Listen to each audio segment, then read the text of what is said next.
Здравейте, приятели! Добре дошли отново в нашия канал.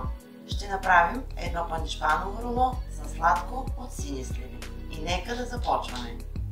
За рулото ще са необходими само няколко съставки: брашно, захар, яйца, любимо сладко или конфитюр. Аз в случая използвам сини сливи. Може да изберете сладко от дюли, от ягоди, от боровинки, кой каквото обича. В купа ще си разбием яйцата и захарта.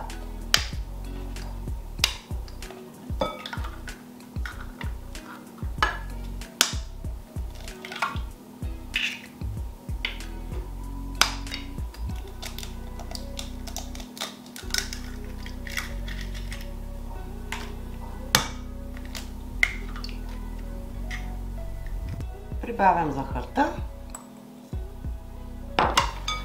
и започваме да разбиваме с миксер.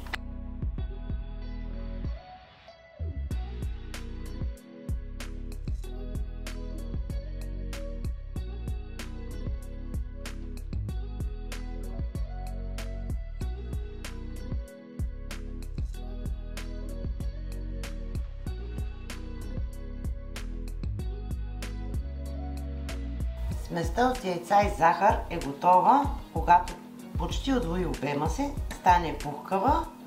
И сега преминаваме към следващата стъпка. Добавяме брашното, но към него ще сложим една чайна лъжичка бакпулвер.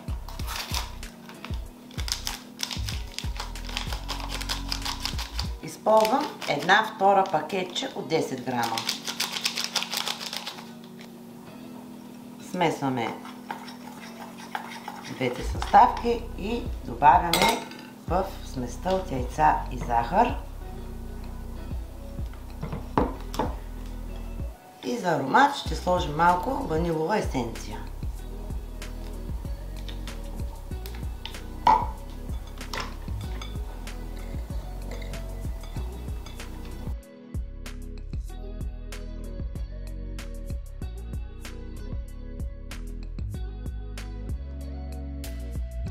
Смесихме всички съставки заедно и преминаваме към подготовката за печене.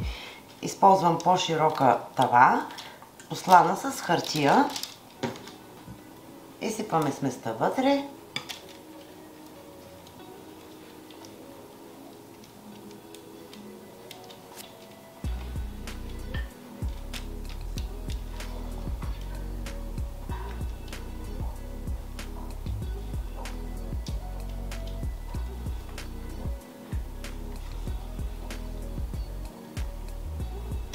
И с помощта на шпатула разстиламе сместа из цялата тава равномерно.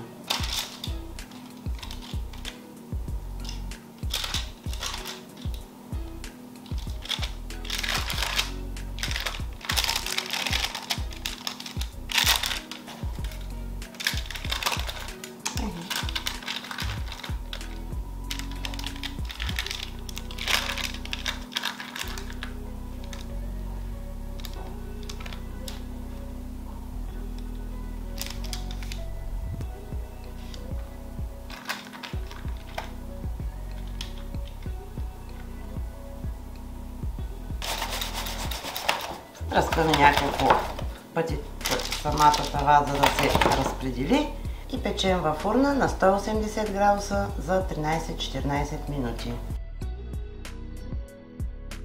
Рулото вече е изпечено. Ето как да проверим пандишпановото тесто. Натискаме с пръста и то взема обратната си форма. Време е да подготвим нашето руло, като го обърнем върху влажна кухненска кърпа.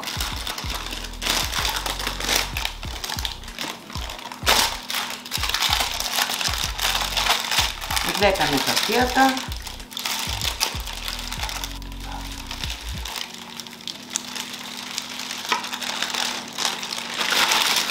И сега, докато е все още горещо, започваме да набиваме рулото с помощта на кърпата внимателно, за да не го пречупим.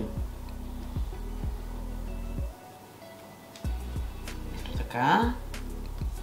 Виждате, кърпата оставя следи от влагата.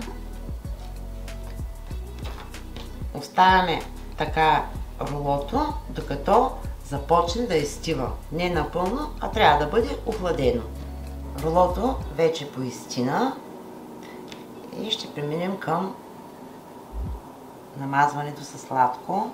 Лекичко и бавно и внимателно го развиваме и започваме равномерно да го мажем с конфитюр.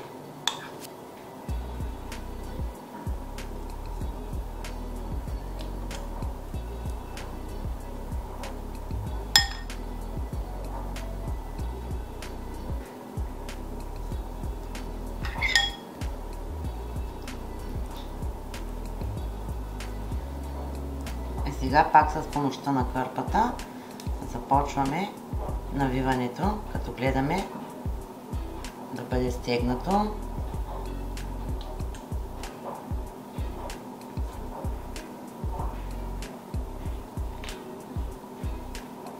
Ще отрежем тези припечените краища.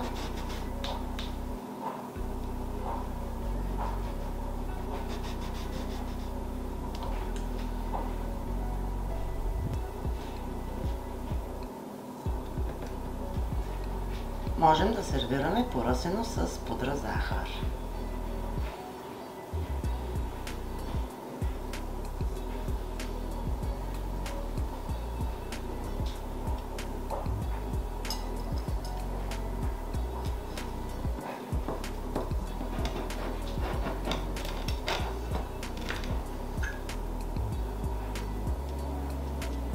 Това е начинът, по който приготвяме рулото в къщи. Става бързо, лесно и доста икономично. Уверявам ви, наистина е много вкусно. За повече рецепти натиснете бутонът Subscribe и камбанката, така винаги ще получават известие, когато качим ново видео. До нови срещи! Чао!